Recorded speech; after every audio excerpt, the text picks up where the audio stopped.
Subscribe करें और bell दबाएं ताकि कोई खबर रह न जाए।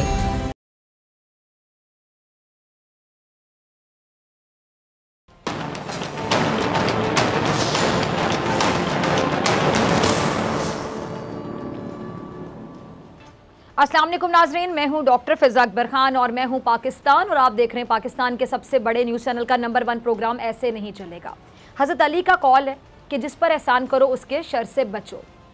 इस हवाले से मौलाना जलालुद्दीन रूमी ने एक हिकायत बयान की है कि एक लूमड़ी जंगल में सैर कर रही थी। एक लूमड़ी जंगल में सैर कर रही थी कि तेज़ बारिश शुरू हो गई और वो फिसल कर पानी से भरे एक गड्ढे में जा गिरी। जब वो फिसल कर पानी से भरे एक गड्ढे में जा गिरी और लाख कोशिश के बावजूद वो लूमड़ी गड्ढे से बाहर ना निकल सकी, वो ज़िंदगी से मायूस हो चुकी थी कि अचानक से एक बकरी उसे दूर से आती हुई नजर आई और उसके होशियार दिमाग ने तदबीर सोच ली। बकरी जो थी वो प्यासी थी और गड्ढे में पानी देखकर कह लें कि वो ये कहने लगी कि मेरा तो प्यास से बहुत ही बुरा हाल है। और गड्ढे में मौजूद लूमड़ी ने उससे कहा कि जी बी बकरी, बहुत पानी है, तुम अंदर आओ और जी भरकर पानी पी लो। जब उसने बोला तो कम अकल जो बकरी थी वो फौरन गड्ढे में कूद पड़ी। जब प्यास बुझी तो होश आया और गड्ढे से बाहर निकलने की कोशिश करने लगी। लूमड़ी ने कहा कि तुम अपने पाँव अपने ऊपर रखो और मैं तुम पर पाँव रखकर बाहर निकल जाती हूँ और फिर तुम्हें टांगों से ऊपर खींच लूँगी। अच्छा, बकरी फिर उसके कहने के धोखे में दोबारा आ गई। अब लूमड़ी तो बाहर चली गई, लेकिन हुआ क्या, बकरी को नहीं निकाला और क्या कहते हैं कि जी रफू चक्कर हो गई और बकरी मौत के मुंह में चली गई। अब हर हिकायत इसलिए सुनाई जाती है कि उसका कोई ना कोई सबक होता है, तो सीखा जाता है। सबक ये कि जिस पर एहसान किया जाता है अगर वो बदफितरत बन जाए तो एहसान करने वाले को मुश्किल में मुब्तला कर देता है। इसीलिए कहा जाता है कि किसी के साथ भलाई करने का ज़माना नहीं रहा। भलाई करने वालों को शक की निगाह से देखा जाता है। क्या कहते हैं, भलाई करने वालों को शक की निगाह से देखा जाता है। आगे चलते हैं। अब पहले अमेरिका था जिसने पाकिस्तान को अपनी जंग में घसीटा, पाकिस्तान का जानी नुकसान करवाया, माली नुकसान करवाया, लेकिन फिर भी अमेरिका पाकिस्तान को शक की नज़रों से देखता रहा। अब अफगानिस्तान जो खाना जंगी की लपेट में है, पाकिस्तान ने यहाँ अमन की कोशिशों का आगाज़ किया और कह लें कि पाकिस्तान अफगानिस्तान का वेल विशर था। अफगानिस्तान में अमन के लिए पाकिस्तान ने सर तोड़ कोशिशें की, अपना माली जानी नुकसान बर्दाश्त किया, लेकिन अफगान सदर अशरफ गनी फिर भी नाक मुँह चढ़ाते हुए नजर आए। अफगान सदर अशरफ गनी भारत के हाथों, आपको पता है कि पहले भी इस्तेमाल होते रहे, पाकिस्तान के खिलाफ बयान और इल्ज़ामात लगाना अशरफ गनी के लिए कोई नई बात नहीं है, नया खेल नहीं है, बल्कि वो पाकिस्तान पर इल्ज़ामात लगाने के पुराने खिलाड़ी हैं। अफगान सदर का भारत से रिश्ता बहुत गहरा है और नज़र आता है उनकी बातों से। माजी में अफगान सदर जब नई दिल्ली के दौरे पर पहुंचे थे तो अफगान सदर के जैसे तेवर ही बदल गए, पाकिस्तान को आंखें दिखाना शुरू कर दी और अशरफ गनी ने नई दिल्ली पहुंचने पर भारतीय भाषा का रज कर इस्तेमाल किया। अशरफ गनी ने नाम लिए बगैर पाकिस्तान को धमकी दी और पाकिस्तान को बाकायदा खबरदार करते हुए कहा कि जो भारत और अफगानिस्तान के रास्ते ब्लॉक करेगा खुद ब्लॉक हो जाएगा। अब अफगान सदर का कहना था कि भारत और अफगानिस्तान का रास्ता रोकने वाले मुल्क का अपना रास्ता रुक जाएगा। यानी उस वक्त भी अशरफ गनी ने पाकिस्तान का नाम लिए बगैर पाकिस्तान पर खूब चढ़ाई की। अच्छा, मैं क्लियर कर दूं, ये अशरफ गनी नहीं बल्कि भारतीय पैसा बोल रहा है। वो कहते हैं ना कि खरबूजे को देखकर खरबूजा रंग पकड़ता है, ठीक वैसे ही मोदी के पास पहुंचकर मोदी जैसा रंग रूप अशरफ गनी पर भी नजर आया। और जैसा मैंने कहा कि वो अशरफ गनी नहीं बोल रहे थे, वो माल बोल रहा था, भारतीय पैसा बोल रहा था जो उन्होंने मोदी सरकार से वसूल किया है। अब इसलिए वो पाकिस्तान के खिलाफ बोल कर कह लें कि पैसा हलाल कर रहे हैं। अब अफगान सदर अशरफ गनी ने वस्ती और जनूबी एशियाई राब्ता कॉन्फ्रेंस से खिताब करते हुए क्या कहा, फिर पाकिस्तान पर इल्ज़ाम आयद किया कि पाकिस्तान से 10,000 जंगजू अफगानिस्तान में दाखिल हुए हैं। अब बंदा पूछे, जो मुल्क अमन के लिए कोशिश कर रहा है वो ऐसा क्यों करेगा। और दूसरा, अशरफ गनी ने मजीद कहा कि अगर बातचीत ना हुई तो हम तालिबान का मुकाबला करेंगे। यमन के लिए आखिरी मौका है। यानी अफगान सदर के बकौल पाकिस्तान के रास्ते से अफगानिस्तान में दहशतगर्दी हो रही है, जबकि सब जानते हैं कि अफगानिस्तान में भारतीय दहशतगर्दों को कौन पनाह देता रहा है जो अफगानिस्तान के रास्ते से पाकिस्तान पर हमला आवर हुए। अच्छा, दूसरी बात, इस्लामाबाद में कल शुरू होने वाली अफगान अमन कॉन्फ्रेंस मुलतवी कर दी गई और ये क्यों मुलतवी हुई है, इसकी कहानी भी ज़रा सुन लें। पाकिस्तान ने अफगान सदर अशरफ गनी की दरख्वास्त पर यह कॉन्फ्रेंस मुलतवी की है और ख़बरें ये हैं कि ये अफ़गान अमन कॉन्फ्रेंस अब ईद उल अज़हा के बाद होगी और अफगान सदर अशरफ गनी का ये कहना है कि वो ज़्यादा जामे वफ्द मुज़ाकरात में भेजना चाहते हैं, इसलिए उन्हें कॉन्फ्रेंस के लिए मज़ीद वक्त चाहिए। अब नज़र गौर करें, अफगान अमन कॉन्फ्रेंस में अफगान क़यादत समेत 30 से ज़ायद रहनुमाओं को मदऊ किया गया था, 30 से ज़ायद। अब आप अंदाज़ा लगाएं कि ये कॉन्फ्रेंस बहुत अहमियत की हामिल थी, क्योंकि इस कॉन्फ्रेंस के ज़रिए अफगानिस्तान में अमन के लिए रास्ता निकालना था। लेकिन लग ऐसा रहा है कि अफगानिस्तान के सदर भारत की डिक्टेशन पर चलना चाहते हैं। अब ऐसे वक्त में जहां तालिबान की गिरफ्त अफगानिस्तान पर बढ़ती जा रही है, वहां अफगान सदर ये पैगाम देते हुए नज़र आ रहे हैं कि अगर बातचीत नहीं होती तो हम फिर लड़ाई की जाने बढ़ेंगे। लेकिन सवाल ये कि क्या अफगान सदर को लड़ाई करने का बयान देना ज़ेब देता है, और सवाल ये भी है कि क्या अफगान हुकूमत लड़ने की सलाहियत रखती भी है या नहीं, क्योंकि अब अफगान हुकूमत अपना कंट्रोल कह लें कि खोती चली जा रही है। और ऐसे में अफगान सदर का ये बयान अफगानिस्तान में तो मज़ीद आग लगाने के लिए मेरे ख्याल से काफ़ी है। अच्छा, भारत कभी भी नहीं चाहता कि खित्ते में अमन कायम हो। पाकिस्तान तालिबान और अफगान हुकूमत के दरमियान मुज़ाकरात की कोशिशें कर चुका है और बहुत बार कर चुका है, और अब भी ये पाकिस्तान दोनों फरीकों को मुज़ाकरात की मेज़ पर ला रहा है। लेकिन आप एहसान फरामोशी देखिए कि अफगान सदर की आंखों पर अब भी भारत से मट्टी बंधी हुई है।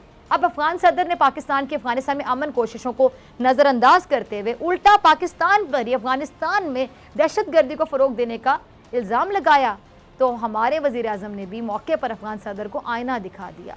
क्लिप चलाइएगा ज़रा खान साहब का। तो सुना आपने वज़ीर आज़म साहब का दबंग खिताब, इसी को कहते हैं दबंग खिताब। अफगानिस्तान के सदर को मौके पर ये चौका नहीं बल्कि छक्का मार दिया। वज़ीर आज़म इमरान खान साहब ने अफगान सदर के ज़मीर को जगाते हुए कहा है कि पाकिस्तान अफगान सदर के इल्ज़ामात को मुस्तरद करता है। वज़ीर आज़म इमरान खान साहब ने अफगान सदर के इल्ज़ामात को अफसोसनाक भी करार दिया। और क्या कहना था उनका कि अफगानिस्तान की सूरत हाल का जिम्मेदार पाकिस्तान को ठहराना शदीद नाइंसाफ़ी है। दुनिया में कोई मुल्क अगर अफगान अमन के लिए सबसे ज़्यादा अफगान अमन के लिए काम कर रहा है, कोशिश कर रहा है, तो वो पाकिस्तान है। अफगानिस्तान में अमन के लिए सबसे ज़्यादा पाकिस्तान ने ही कुर्बानियाँ दी हैं। और ये सिर्फ दावा तो नहीं है, बल्कि ये वो हकीकत है जिसका अमेरिका भी एतराफ़ करता है और अमेरिका समेत पूरी दुनिया एतराफ़ करती है। अच्छा, प्राइम मिनिस्टर साहब ने मज़ीद क्या कहा कि जी जब हम कह रहे थे कि तालिबान से बातचीत करें तब तो बातचीत की नहीं गई। अब तालिबान फतेह के करीब हैं तो अब मुज़ाकरात की बात की जा रही है। और उन्होंने ये भी कहा कि जब तालिबान को अफगानिस्तान में फतह नज़र आ रही है तो वो अब पाकिस्तान की क्यों सुनेंगे। जब उनको फतह नज़र आ रही है अब वो पाकिस्तान की क्यों सुनेंगे, अब वो समझौता क्यों करेंगे। जब अफगानिस्तान में 1.5 लाख नेटो अफवाज मौजूद थी उस वक्त तालिबान को मुज़ाकरात की मेज़ पर लाना चाहिए था ना। और अगर देखा जाए तो खान साहब की बात में वजन है कि अगर तालिबान से मुज़ाकरात करने ही थे तो पहले करते। लेकिन उस वक्त अफगान हुकूमत को शायद ये लगता था कि वो अमेरिका की मदद से तालिबान को शिकस्त देने में कामयाब हो जाएंगे, लेकिन ऐसा हुआ नहीं, बल्कि कह लें कि मामला उल्टा पड़ गया। तालिबान अफगान हुकूमत से मुख्तलिफ इलाकों का कंट्रोल एक एक करके छीनते जा रहे हैं। तो अब ऐसे में अफगान हुकूमत को तालिबान से मुज़ाकरात करना पड़ेंगे और उनको मुज़ाकरात करना याद आ गए। अब ऐसे वक्त में जब तालिबान अफगानिस्तान पर मुकम्मल कंट्रोल हासिल करने के करीब है तो सच्ची बात यह है कि वो पाकिस्तान की भी क्यों सुनेंगे। तर्जुमान तालिबान ने साफ अल्फाज में वाज़े कर दिया कि अफ़गानिस्तान के मामले पर तालिबान किसी की भी डिक्टेशन नहीं लेंगे। ऐसे में अफ़गान सदर अपने कहने के हवास पर काबू खो चुके हैं और अपनी नाकामी का इल्ज़ाम पाकिस्तान पर लगा रहे हैं। ये पता कैसे है, ये बिल्कुल ऐसे है जैसे भारत अपनी नाकामी छुपाने के लिए क्या करता है, पाकिस्तान पर इल्ज़ाम तराशियों का सिलसिला शुरू कर देता है, पाकिस्तान पर इल्ज़ाम लगाता है। अब अफ़गान सदर को भारत का कह लें कि आशीर्वाद भी हासिल है, तो वो भी वही करेंगे जो भारत करता है। अच्छा, DGISI ने भी अफ़गान सदर के बयान पर रद्द अमल दिया और उन्होंने भी पाकिस्तान पर आयद किए जाने वाले जो इल्ज़ामात हैं उनको मुस्तरद किया। उज़्बेकिस्तान में मीडिया से गैर रस्मी गुफ्तगू करते हुए DGISI लेफ्टिनेंट जनरल फैज़ हमीद साहब का क्या कहना था। उन्होंने कहा कि अफ़गानिस्तान की तरफ से पाकिस्तान पर लगाए जाने वाले जो इल्ज़ामात हैं वो दुरुस्त नहीं हैं। पाकिस्तान की तरफ से अफ़गानिस्तान में कोई दरअंदाज़ी नहीं हुई है, हकीकत में अफ़गानिस्तान की तरफ से दरअंदाज़ी हो रही है। और उन्होंने मज़ीद ये कहा कि पाकिस्तान अफ़गानिस्तान में अमन का ख्वाहिशमंद है, पुरअमन और मुस्तहकम अफ़गानिस्तान ही पाकिस्तान और दीगर ममालिक के मुफाद में है। और उन्होंने मज़ीद ये भी कहा कि पाकिस्तान अफ़गानिस्तान में किसी धड़े की हिमायत नहीं कर रहा। पाकिस्तान ये है कि अफ़गानिस्तान में तमाम ग्रुपों में मुज़ाकरात के नतीजे में अमन कायम। यानी DGISI ने भी अफगान सदर को आईना दिखाया है। अब इस अहम मौके पर वज़ीर आज़म इमरान खान साहब ने भारत को भी आईना दिखाया। सुनिएगा। अच्छा, ये भी कह सकते हैं कि प्राइम मिनिस्टर इमरान खान साहब का भारत के खिलाफ एक बड़ा छक्का है। भारतीय सहाफ़ी ने प्राइम मिनिस्टर साहब से बड़ा तंज़िया अंदाज में सवाल पूछा कि क्या दहशतगर्दी और मुज़ाकरात साथ साथ चल सकते हैं। इस पे इमरान खान साहब ने, वज़ीर आज़म साहब ने कह लें कि वो करारा जवाब दिया कि भारतीय सहाफ़ी को मुँह की नहीं, सिर्फ मुँह की नहीं खाना पड़ी, बल्कि कह लें कि उसका पूरा ही जो मुँह है ना वो टूट ही गया। इसे कहते हैं ना कि मुँह तोड़ जवाब। वेल डन खान साहब, वेल डन। लीडर को ऐसा ही हाजिर जवाब और दबंग होना चाहिए। वज़ीर आज़म इमरान खान साहब ने एक बार फिर भारत को कह लें कि बेनकाब कर दिया, एक्सपोज कर दिया, और क्या कहा कि भारत की तखरीबकार तंजीम RSS और इसका नज़रिया खित्ते में अमन की बर्बादी का जिम्मेदार है। भारत ने अफगानिस्तान के रास्ते पाकिस्तान में तबाही मचाई, और अब जबकि पाकिस्तान अफगानिस्तान में अमन की कोशिशें कर रहा है, भारत अफगानिस्तान में लगी आग को मजीद फूंक मारता नजर आ रहा है।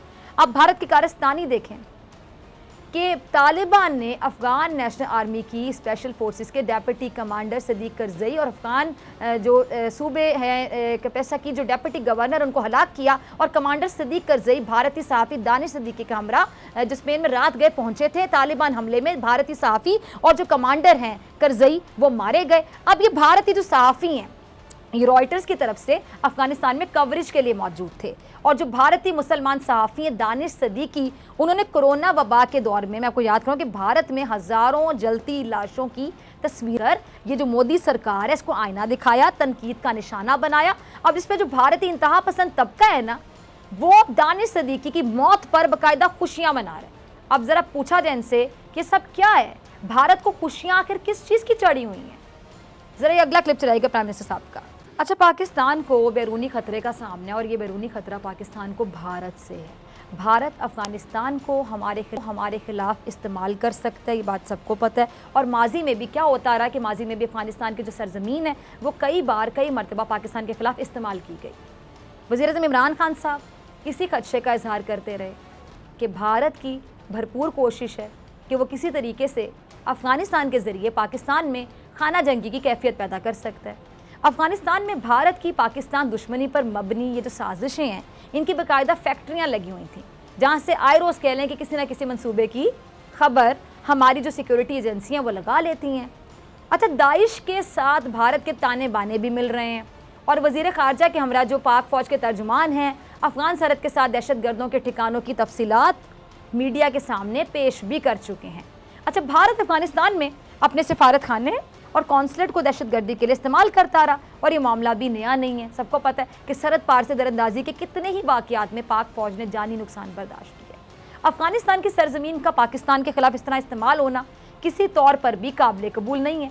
अब आज भारत फिर अफ़गान खाना जंगी के शोलों को पाकिस्तान तक फैलाने की कोशिशों में मसरूफ़ है, लेकिन अफ़गानिस्तान में दहशतगर्दी के जो भारतीय अड्डे हैं वो बंद होने के बाद अब कह लें कि ऐसा होना मुमकिन नहीं रहा है। अब रही बात अफ़गान सदर की, तो नाज़रीन वज़ीर आज़म जो पाकिस्तान इमरान खान साहब हैं, उन्होंने पहले अफ़गानिस्तान का जो एक रोज़ा दौरा किया था, अब अफ़गान सदर अशरफ गनी साहब से वज़ीर आज़म इमरान खान साहब की जो अहम मुलाकात है वो भी हुई थी, जिसके बाद मुश्तरका प्रेस कॉन्फ्रेंस से दोनों रहनुमाओं ने खिताब भी किया था। अब इस मौके पर जो अफ़गान सदर हैं अशरफ गनी साहब, उनका क्या कहना था कि जी पाकिस्तान और जो अफ़गानिस्तान है दोनों बरादर इस्लामी ममालिक हैं जिनके दरमियान गहरे और तारीख़ी ताल्लुकात हैं। अब ज़रा सुने इनके बयानात सुने और आगे जो हो रहा है वो भी सुने। अफ़गान सदर साहब ने खित्ते में इस्तेहकाम के लिए मिलकर काम करने के वज़ीर आज़म साहब के अज़म को सराहते हुए कहा था कि दोनों ममालिक राब्तों के लिए कमेटियों का क़याम अमन में लाएंगे। लेकिन आज यही अफ़गान सदर अपनी ही बात से कह लें कि मुड़ रहे हैं। पहले पाकिस्तान की कुर्बानियों का एतराफ़ और अब इनकार। आपको इनकी समझ आ रही है? यानी इसका मतलब तो फिर यही बनता है ना कि अशरफ गनी को कोई अपनी या तो उंगलियों पर नचा रहा है। और वज़ीर आज़म इमरान खान साहब ने कौमी असम्बली के इजलास में भी अफ़गान की सूरत हाल पर बात की थी, और उनका ये कहना था कि वो अफ़गानिस्तान में किसी भी बनने वाले सियासी हुकूमत के साथ मिलकर काम करने के लिए तैयार हैं। ज़रा क्लिप चलाइएगा खान साहब का।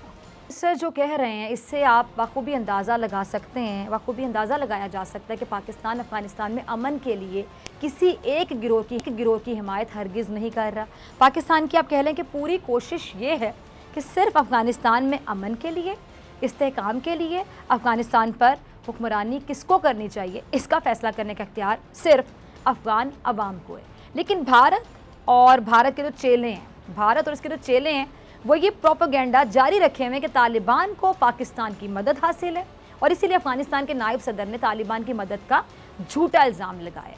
और इसलिए ये जो अफगान सदर अशरफ गनी, इन्होंने एक ना दो बल्कि इकट्ठे 10,000 जंगजुओं की दरअंदाजी का शोशा छोड़ा ताकि पाकिस्तान का इमेज ख़राब किया जाए। लेकिन कहने के एहसान फरामोश और जो अक्ल के अंधे हैं वो ये नहीं जानते कि दूसरों के कहने पर पाकिस्तान पर इस तरह के झूठे इल्ज़ाम लगाने से ये जंग नहीं जीती जा सकती। कामयाबी के लिए हक़ाइक़ को तस्लीम करना पड़ता है। पाकिस्तान बातचीत के ज़रिए अफ़गान अमन अमल को मुमकिन बनाना चाहता है, लेकिन अब भी अफ़गान हुकूमत मुज़ाकरात से कह लें कि नज़र आ रही है। और पाकिस्तान में होने वाली जो कॉन्फ्रेंस है इससे अफ़गानिस्तान का गुरेज़ इसी चीज़ का हिस्सा है। लेकिन हकीकत से फ़रार से बचाव तो नहीं होगा, ये तो हो ही नहीं सकता। अगर अफ़गान हुकूमत मुल्क से, अफ़गान अवाम से संजीदा और मुखलिस है तो उसे तालिबान के साथ मुज़ाकरात की मेज़ पर बैठना ही होगा, वरना जैसे ये जो 85% अफ़गानिस्तान तालिबान के कब्ज़े में आ गया, वैसे ही काबुल भी नहीं बचेगा। याद रखिएगा, क्योंकि इल्ज़ाम तराशी और झूठे प्रोपेगेंडे का खेल अब नहीं चलेगा, अब ऐसे नहीं चलेगा। मिलते हैं ब्रेक के बाद।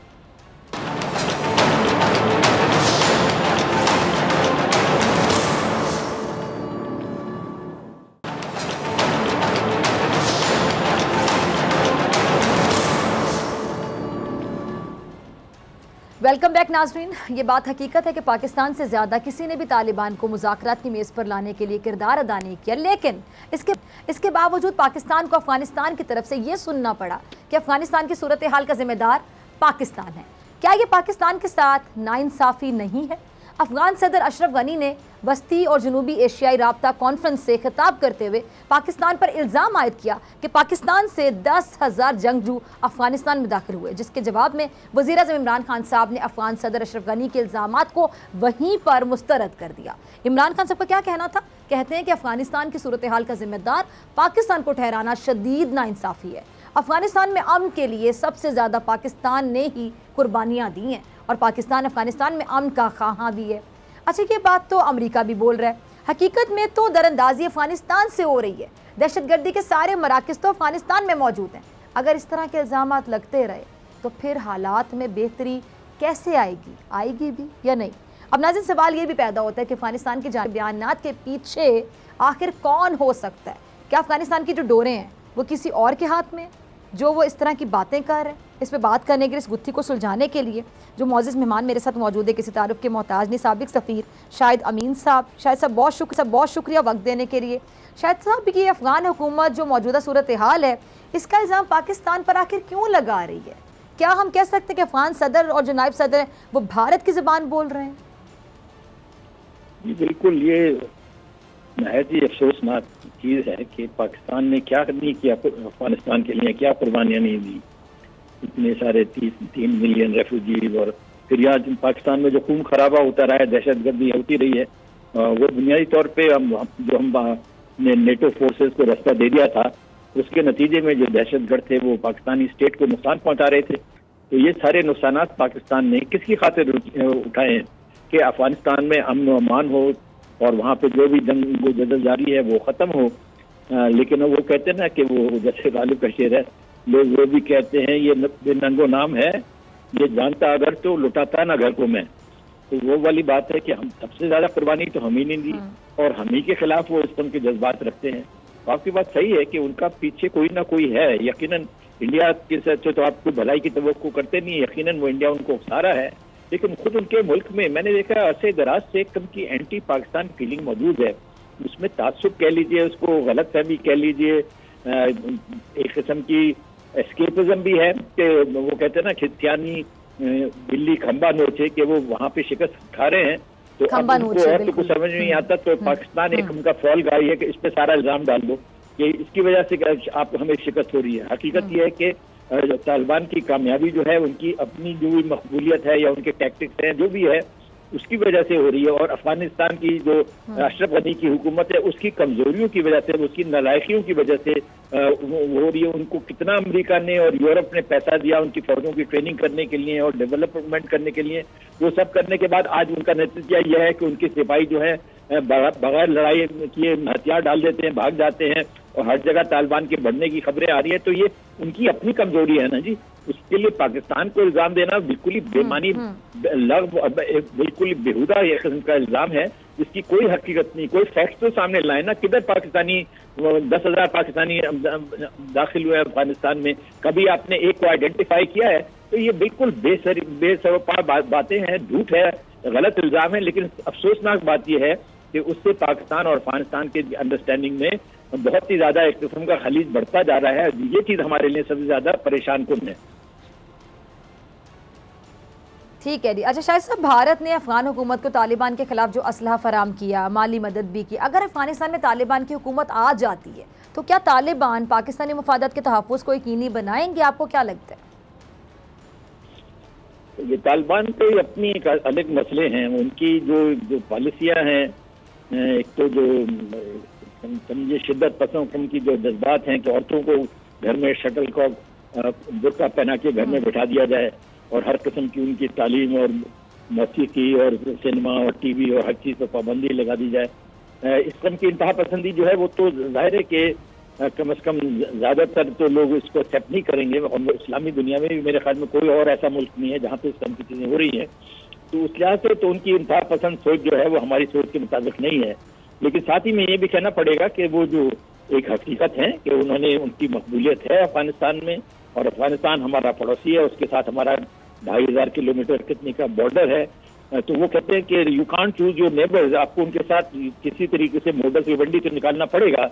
और उसके लिए यकीनन मैं समझता हूँ कि तालिबान में भी एक जज्बा तो है कि पाकिस्तान जो है उसने हमेशा जो है उनकी पाकिस्तान की खैर ख्वाही की है, और फिर उनके लीडर जो हैं, दीगर लोग जो हैं पाकिस्तान के अंदर रहते रहे हैं, अब भी गलबन रह रहे हैं। ये सिर्फ एक किस्म की हमारी वो मेहमान नवाजी है कि वो उनके पास कोई रहने की जगह नहीं है, या कम से कम सेफ रहने की जगह नहीं है, उनकी फैमिलीज वगैरह पाकिस्तान में। इसका ये मतलब अफगानिस्तान में लिया जाता है कि हम उनकी पुष्पनाई कर रहे हैं।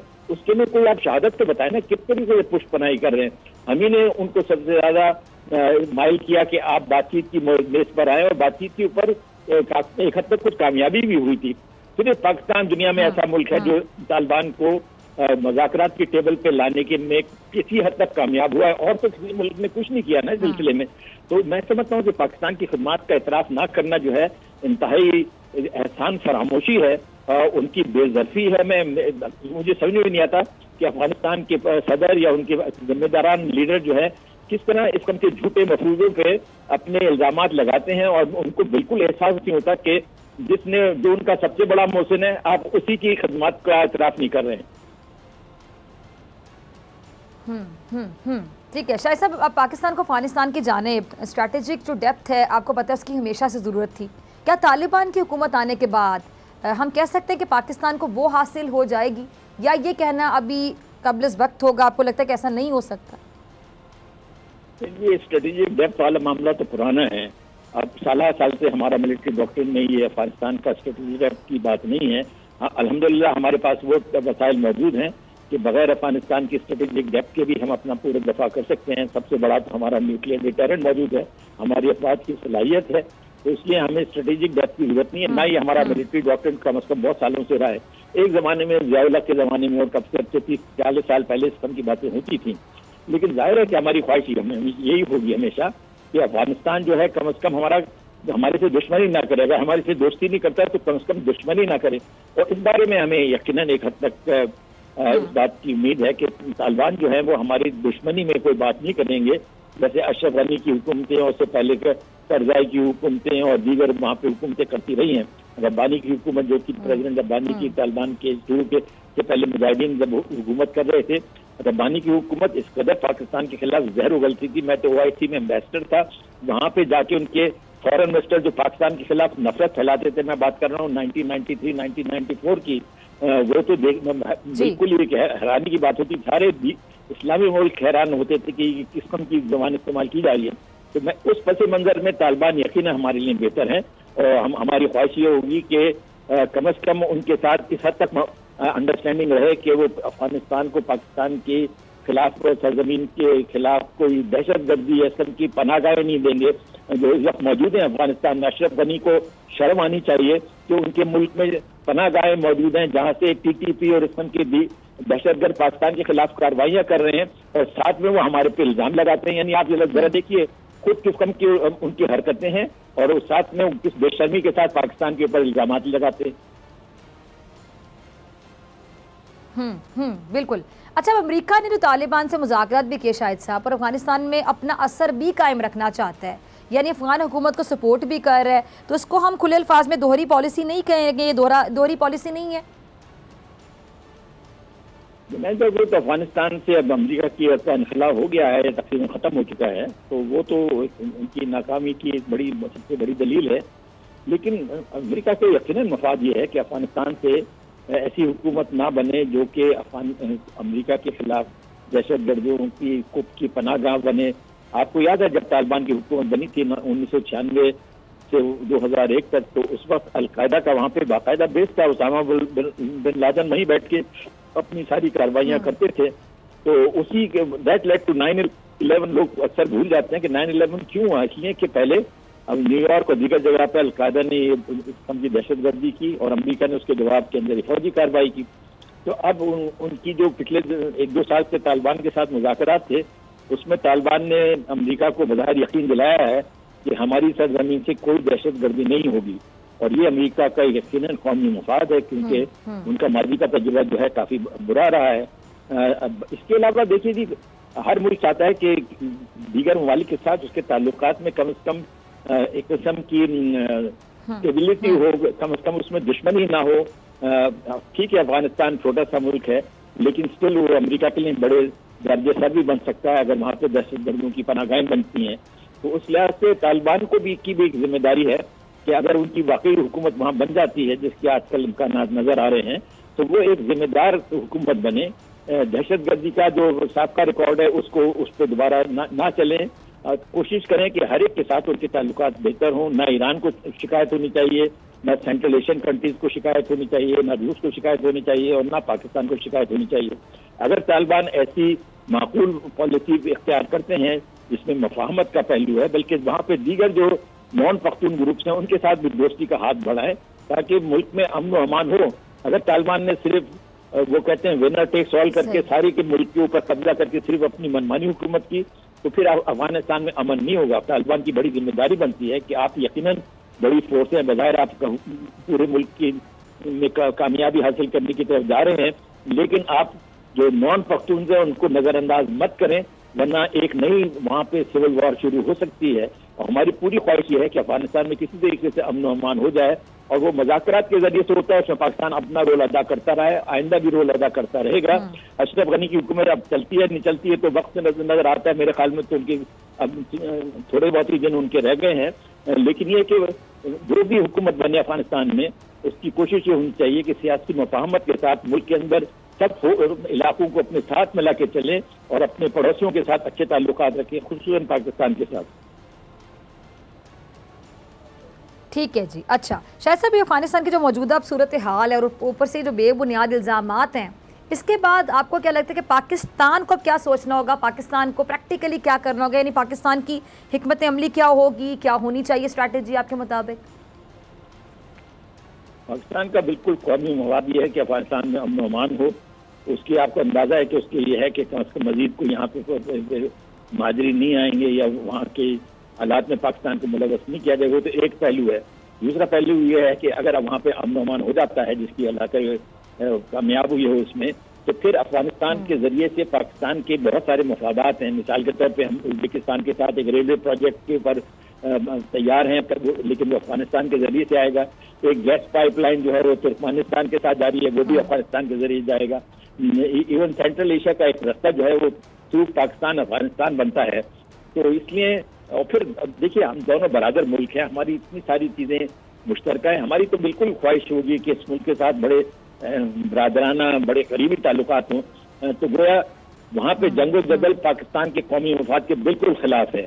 अगर वहाँ अमन हो जाता है, वो जिससे पाकिस्तान के अफगानिस्तान के ताल्लुकात एक तो अच्छे होंगे, दूसरे सेंट्रल एशिया के साथ जो हमारे इकोनॉमिक लिंकेजेस हम बढ़ा रहे हैं इस वक्त, हमारे प्राइम मिनिस्टर साहब उज्बेकिस्तान गए हुए हैं, ये सब कुछ उसी बुनियाद पे होगा कि अफगानिस्तान में अमन हो, ताकि वहाँ से ट्रांजिट जो है ट्रेड की है या रेलवे की है, जिसकी भी है, वो मुमकिन हो।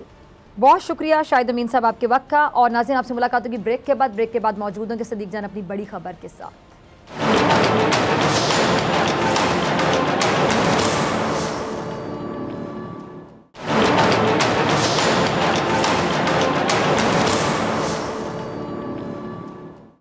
वेलकम बैक नाज़रीन, सदीक जान अपनी बड़ी खबर के साथ मौजूद हैं। सदीक, क्या है आज की बड़ी खबर? जी, पनामा लीक्स आया 2016 में और उसके बाद आपको पता है कि सुप्रीम कोर्ट ऑफ पाकिस्तान में ये मामला गया, सुप्रीम कोर्ट से फैसला आया, सुप्रीम कोर्ट ने ये मामला एहतसाब अदालत को भेजा। एहतसाब अदालत में कई समातें हुई, तवील अरसे तक ये केस चलता रहा। उसके बाद ट्रायल मुकम्मल हुआ। ट्रायल मुकम्मल होने के बाद सज़ा सुनाई गई मियाँ नवाज शरीफ को, मरियम नवाज़ को, कैप्टन सफदर को। एक केस ऐसा था जिसमें इन तीनों को सज़ा सुनाई गई, जो कि एवनफील्ड केस था। ट्रायल मुकम्मल हुआ, उसके बाद इनको गिरफ्तार किया गया। जब ये लंदन से वापस आए, गिरफ्तारी के बाद इन्होंने इस्लामाबाद हाई कोर्ट में उनको अपील में चैलेंज किया उस फैसले को। और चैलेंज, एक तो मेन अपील थी जिसमें मैरिज के ऊपर इन्होंने चैलेंज किया और कहा कि ये फैसला गलत है, हमें बाइज्जत बरी किया जाए। दूसरी तरफ इन्होंने कहा कि जब तक आप ये फैसला नहीं करते कि आपने मैं बरी करना है या नहीं करना, तब तक कम अज कम फैसला मुअत्तल करके और जमानत पर रिहा कर दिया जाए। तो 19 सितंबर 2018 को नवाज शरीफ, मरियम नवाज साहिबा और कैप्टन सफदर को जमानत पर रिहा कर दिया गया, जजमेंट सस्पेंड कर दी गई। उसके बाद ये मामला 1068 दिन बाद इस्लामाबाद हाई कोर्ट में दोबारा टेकअप हुआ है। इससे पहले ये केस टेकअप होता रहा, कभी जमानत का मामला था, कभी कोई और इशू था, कभी कोई और टेक्निकल पॉइंट था, मुख्तलिफ अंदाज में ये केस मुख्तलिफ मौके पे आता रहा। लेकिन अब पहली मरतबा केस के मेरिट्स के ऊपर समाअत का आगाज हो गया है। ये बहुत बड़ी डेवलपमेंट है। उसकी रीजन ये है कि अब वो जो मरियम साहबा कहा करती थी ना आर या पार, तो अब वाकई आर या पार होने जा रहा है। यानी या तो मरियम सफदर साहबा की सजाएं बरकरार रखी जाएंगी और जिस दिन इस केस का फैसला आएगा, फाइनल फैसला आएगा इस्लामाबादी कोर्ट से, उस दिन उनको कमरे अदालत से ही गिरफ्तार कर लिया जाएगा, यानी कमरे अदालत से निकलते ही। और अगर वो बरी हो जाती हैं तो ये उनके लिए बहुत बड़ी ज़ाहिर खबर होगी और ये पाकिस्तानी सियासत के लिए बड़ी खबर होगी कि मरियम नवाज बरी हो गई हैं और उसके बाद वो इलेक्शन भी लड़ सकती हैं। उस वक्त तक अगर ये मामला फिर नायब चैलेंज करता है सुप्रीम कोर्ट में और सुप्रीम कोर्ट उनकी सजाएं दोबारा बहाल कर देती है, वरना ज़ाहिर है वो बरी होंगी तो ये बहुत बड़ी डेवलपमेंट होगी। तो अब ये जो मेन जो मेरिट्स के ऊपर केस का आगाज हुआ है, इसकी पहली समाअत हो चुकी है, दूसरी समाअत 29 जुलाई को होगी और अब ये मामला इसी तरह से चलता जाएगा। हाँ, ये जरूर है कि डे टू डे शायद इसकी हेयरिंग ना हो, हफ्ते में 1 या 2 दिन समाअत होगी। जस्टिस आमिर फारूक साहब और जस्टिस मोहसिन अख्तर कियानी साहब इसकी समाअत करेंगे।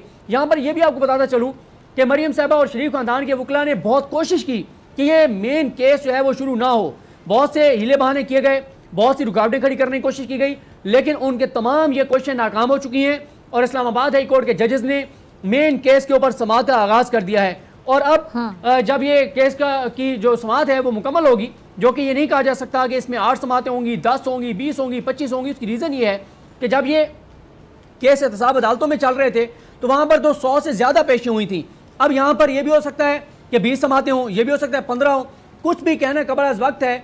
लेकिन ये बात इंपॉर्टेंट है कि पनामा लीक्स का जो मामला था, जो उसमें फिर मरियम साहबा का जो मामला सामने आया था, चाहे वो सुप्रीम कोर्ट में जाली डॉक्यूमेंट्स देने का मामला हो या ट्रायल कोर्ट से सजाओं का मामला हो, अब ये केस फाइनल मरहले में दाखिल हो चुका है। इस्लामाबाद हाई कोर्ट से जब ये फैसला आएगा, उसके बाद जब ये सुप्रीम कोर्ट में कोई भी फरीक चैलेंज करेगा, यानी मरियम साहबा को अगर बरी कर दिया जाता है तो नायब चैलेंज करेगा, अगर सजाएं बरकरार होती हैं तो मरियम साहबा इसको चैलेंज करेंगी, जो भी फरीक उसके बाद सुप्रीम कोर्ट में चैलेंज करेगा। सुप्रीम कोर्ट में बहुत लंबी समाअत नहीं होती, सुप्रीम कोर्ट में ज़्यादा से ज़्यादा 4 या 5 समाअतें होंगी, अगर बहुत ज़्यादा भी हम कह लें, लेकिन यहाँ पे लंबी समाअतें होंगी, तमाम एविडेंस दोबारा पढ़ा जाएगा, वकला के एतराज़ात सामने आएंगे, नैब जो है वो पहले मरियम साहबा के वकील ये साबित करने की कोशिश करेंगे कि ये फैसला गलत था, जो इसमें सबूत हैं वो दुरुस्त नहीं है, और नैब दिफा करेगा। और नैब के हवाले से भी आपको बता दूं कि नैब ने 2 वकला को इंगेज किया है, एक उस्मान चीमा साहब हैं और एक जो नौजवान वकील हैं मौज़म हबीब एडवोकेट, इन दोनों को भी, इनकी भी खिदमात ली गई हैं। और हमने पहली समाअत पे देखा है कि इन दोनों वकला का बड़ा अच्छा इनपुट सामने आया, खास तौर पे जो मौज़म हबीब एडवोकेट हैं उनका बड़ा ज़बरदस्त उन्होंने असिस्ट किया।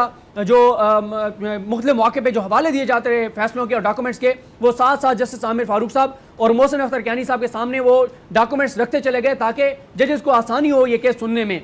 तो अब 29 जुलाई को दूसरी समाअत होगी मरियम साहबा जो हैं वो 29 को तो आएंगी अदालत में। ये जो कल समाअत हुई है उस पर उन्होंने इस्तिस्ना मांग लिया था, जो कि अलाउ कर दिया गया था। अब 29 को वो भी आएंगी, वो भी पेश होंगी। और जैसे मैंने आपको बताया कि अब ये केस इसी तरह से चलता जाएगा, हफ्ते में 1 दिन या 2 दिन समाअत हुआ करेगी। और जजेस ये भी कोशिश कर रहे हैं कि जो समाअत हो वो लंबी हो, उस दिन कोई और केस ना रखा जाए, यानी 2-2.5 घंटे 3 घंटे तक इसकी समाअत चले। और अगर 2-2.5-3 घंटे ये समाअत चलती है तो हम ये कह सकते हैं कि 3 से 5 माह के अंदर अंदर इस केस का फैसला आ सकता है। लेकिन ये फाइनल राउंड है, ये फाइनल मरहला है, और इसमें जो भी डिसीजन होगा वो पाकिस्तानी सियासत के लिए बहुत अहम होगा, क्योंकि जाहिर है 2 ही रास्ते हैं, या एहतसाब अदालत का फैसला बरकरार रहेगा, हो सकता है सजा थोड़ी सी कम कर दी जाए, या यह है कि उनको बरी कर दिया जाएगा। अगर उनको बरी कर दिया जाएगा तो फिर जाहिर है उनका इंतखाबी सियासत का रास्ता खुल जाएगा, क्योंकि उनकी कन्विक्शन बरकरार है, क्योंकि उनकी जजमेंट सस्पेंड है, कन्विक्शन बरकरार है, इसलिए सजा एक तरह से मुअत्तल है। लेकिन जो जजमेंट है वो, उसमें जो कन्विक्शन है वो बरकरार है। तो मरियम साहबा उस वक्त तक इलेक्शन नहीं लड़ सकती जब तक इस्लामाबाद कोर्ट से उनको बरी नहीं कर दिया जाता। और इस केस के इस फाइनल मरहले के अख्ताम पे पता चल जाएगा कि उनको बरी किया जाता है या उनकी सजाएं बरकरार रखी जाती हैं। ठीक है जी, बहुत शुक्रिया सदीक जान आपकी बड़ी खबर के लिए। आपके इसी के साथ डॉक्टर फिज़ा अकबर खान को दीजिए इजाज़त। आपसे मुलाकात होगी इंशाल्लाह पीर के रोज़, सेम टाइम सेम चैनल। अगर ज़िंदगी ने वफ़ा की, दुआओं में याद रखेगा, अपना बहुत ख्याल रखेगा। अल्लाह ने के बाद